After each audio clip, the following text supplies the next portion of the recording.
একো মানে মাত নামাতিব অকল মুছলিম মানুহখিনি তেওঁলোকৰ মানে তেওঁলোকৰ প্ৰাপ্যৰ হকে দি থাকিব। কিন্তু আজি তেওঁলোকে পাহৰি গ'ল অসম হওক বা ভাৰতবৰ্ষ হওক ধৰ্ম নিৰপেক্ষ দেশ হয়। আমি ইয়াত জাতি ধৰ্ম নিৰ্বিশেষে থকা এখন দেশ হয়। এই অসম দেশত ইয়াত কোনো কাৰণতে আমাক বিভেদ কৰিবলৈ তেওঁলোকে চেষ্টা কৰিছে যদি আমি কেতিয়াও বিভেদ নহওঁ। এইটো আজি সৰ্বানন্দ সোণোৱাল ডাঙৰীয়াই বুজি লোৱাটো উচিত। আৰু তাৰ আগতেও আমি মনা নাছিলোঁ, আজিও আমি নামানো।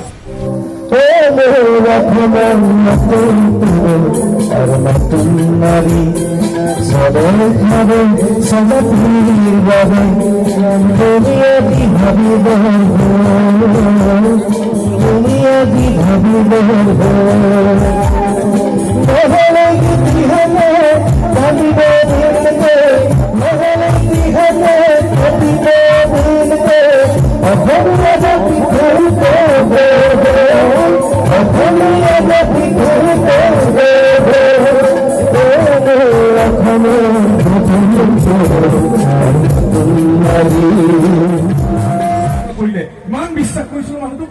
এই কথাটোকে আমাৰ প্ৰত্যেকৰে ঘৰে ঘৰে আলোচনা হৈ আছে। এই আন্দোলন কৰিবলৈ যাওঁতে নিৰপৰাধী কেইজনমান ফুলকুমলীয়া ছাত্ৰ ছেম, দীপাঞ্জল, দ্বিজেন্দ্ৰ, আব্দুল আৰু ঈশ্বৰক গুলীয়াই হত্যা কৰা হল। তেওঁলোকৰ মাতৃসকলৰ ইয়াতকে দুখৰ কথা হব পাৰেনে? আৰু অসমীয়া মানুহে প্ৰথম নহয়, এনেকে যে আমাৰ ওপৰত হত্যালীলা চলোৱা হৈছে এয়া প্ৰথম নহয়। অসমীয়া মানুহে নিজৰ মাটিত যেতিয়াই ন্যায়ৰ কথা কৈছে, যেতিয়াই নিজৰ স্বাধিকাৰৰ কথা কৈছে, তেতিয়াই অসমীয়া মানুহৰ ওপৰত হত্যালীলা চলোৱা হৈছে। সেয়া ভাষা আন্দোলনৰ সময়তে হওক বা অসম আন্দোলনৰ সময়তে হওক বা এই বৰ্তমান সময়তে হওক, এই নাগৰিকত্ব সংশোধনী আইন বিৰোধিতা সংগ্ৰামতে হওক, ভাষা আন্দোলনৰ সময়ত আমাক গুলীয়া হত্যা কৰা হৈছে। আমি কৈছিলো এই অসমীয়া ভাষা আমাৰ নিজৰ মাটিত ভৰ্তি থাকিব লাগিব, বিদেশী ইয়াৰ পৰা খেলিব লাগিব বুলি অসম আন্দোলন হল। এতিয়া আমাৰ ওপৰত হত্যালীলা চলোৱা হৈছে। যেতিয়া আমি ন্যায়ৰ কথা কৈছো, যেতিয়াই নিজৰ মাটিৰ অধিকাৰৰ কথা কৈছো, তেতিয়াই আমাৰ মাতৃসকলৰ বুকু হুলা কৰা হৈছে, বুকু হুলা কৰা হৈছে। আমাৰ মাতৃসকলক, আমাৰ ভগ্নীসকলক ধৰ্ষণ কৰা হৈছে। গতিকে এই কথাবোৰ আমাৰ মনত কেতিয়াবা প্ৰশ্ন জাগে যে আমি অসমীয়া মানুহে নিজৰ মাটিত, এইখন ভাৰত ভূমিত আমি আমাৰ অধিকাৰৰ কথা যেতিয়াই কওঁ, ন্যায়ৰ কথা যেতিয়াই কওঁ, আমাৰ কথা কিয় নুশুনে? আমি 2016 চনৰ পৰা আমি ছাত্ৰ সন্থাই কৈ আছো, অসমৰ প্ৰত্যেকজন নাগৰিকে কৈ আহিছে যে নাগৰিকত্ব আইনখন আমাৰ ওপৰত জাপি নিদিব। এই আইনখন আমাৰ ওপৰত জাপি দিলে আমাৰ নিজ মাটিত আমাৰ ভাষা নাথাকিব, আমাৰ সংস্কৃতি নাথাকিব, আমাৰ ৰাজনৈতিক অধিকাৰ নাথাকিব, আমাৰ সকলো অধিকাৰ বিদেশীৰ ওচৰলৈ গুচি যাব। এই কথা আমি 2016 চনৰ পৰাই কৈ আহিছো। কিয় আমাৰ কথা নুশুনে? এই কথাবোৰ আমাৰ মনত প্ৰশ্ন হয়। আমাক ভাৰতীয় নাগৰিক বুলি নাভাবে নেকি ভাৰত চৰকাৰে? বিজেপি নেতৃত্বাধীন কেন্দ্ৰীয় চৰকাৰে আমাক ভাৰতীয় নাগৰিক বুলি নাভাবে নেকি? তেওঁলোকে স্পষ্ট কৰি দিয়ক। আমি কিয় তেওঁলোকক ভোট দিছিলো? আমি নৰেন্দ্ৰ মোদীক কিয় ভোট দিছিলো? আমি সকলোৱে জানো এটা শব্দ আপোনালোকৰ প্ৰত্যেকৰ মনত আছে, 16 মে। আছেনে মনত? 16 মেৰ পিছত অসমলৈ অহা সকলো বিদেশী তালি টোপোলা বান্ধি যাব লাগিব। আমি তেওঁলোকক সেইকাৰণেহে ভোট দিছিলো। আমি সৰ্বানন্দ সোণোৱাল নেতৃত্বাধীন যিখন অসম ৰাজ্য চৰকাৰ বৰ্তমান আছে, আমি তেওঁলোকক কিয় ভোট দিছিলো? জাতি মাটি ভেদিৰ কথা কৈছিলে। এই যোগেন মোহন ডাঙৰীয়া আমাৰ বিধায়ক, তেওঁক আমি কিয় ভোট দিছিলো? তেওঁলোক আমাৰ মাহীৰ পুতেক, মোমাইৰ পুতেক, পেহীৰ পুতেক বুলি ভোট দিছিলো নেকি? তেওঁলোকে জাতি মাটিৰ কথা কৈছিলে। এতিয়া আমি এনেধৰণৰ মিটিং কিয় কৰিবলগীয়া হৈছে? আমি এজন আমাৰ প্ৰতিনিধি আছে, যোগেন মোহন ডাঙৰীয়া, আমাৰ এজন বিধায়ক আছে, আমাৰ কথা নুশুনে। তেওঁলোক এতিয়া দালালি হল, জাতিৰ ওচৰত জাতিক দালালি কৰিছে, জাতিক বিক্ৰী কৰিবলগীয়া হৈছে। তেওঁলোকে গাদীৰ স্বাৰ্থত, নিজৰ ক্ষমতাৰ স্বাৰ্থত, নিজৰ টকা পইচাৰ স্বাৰ্থত তেওঁলোকে নিজৰ আমি ইমান আশাৰে তেওঁলোকক ভোট দিছিলো। আমাৰ বিধায়কক ইমান আশাৰে আমি ভোট দিছিলো। সৰ্বানন্দ সোণোৱাল, হিমন্ত বিশ্ব শৰ্মাক জাতি বাতিৰ কথা ক'লে ইমান আশাৰে ভোট দিছিলো। তেওঁলোকে কিন্তু আমাৰ কথাবোৰ এতিয়া নুশুনে।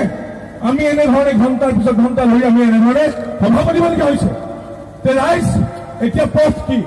গতিকে এনেকুৱা ধৰণৰ দালালি মানুহক, এনেকুৱা ধৰণৰ জনপ্ৰতিনিধিক আমি উফৰাই দিব লাগিব।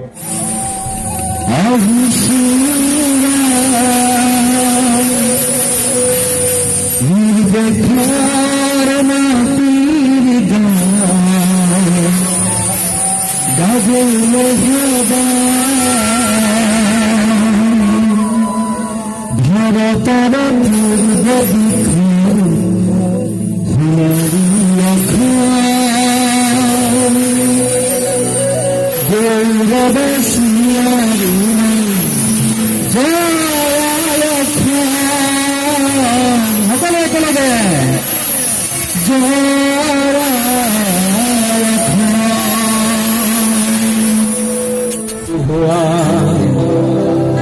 আমার প্রয়োজন, আমার প্রয়োজন সবে আরো সজাতির ভাবে তোরা যদি কিবা আয়োজন রাইজর নেলাগে মুখরিদি বংশিতা বংশিতা সমাজৰ সৰু মানুহ বুলি নতৰ কাকো বহেলা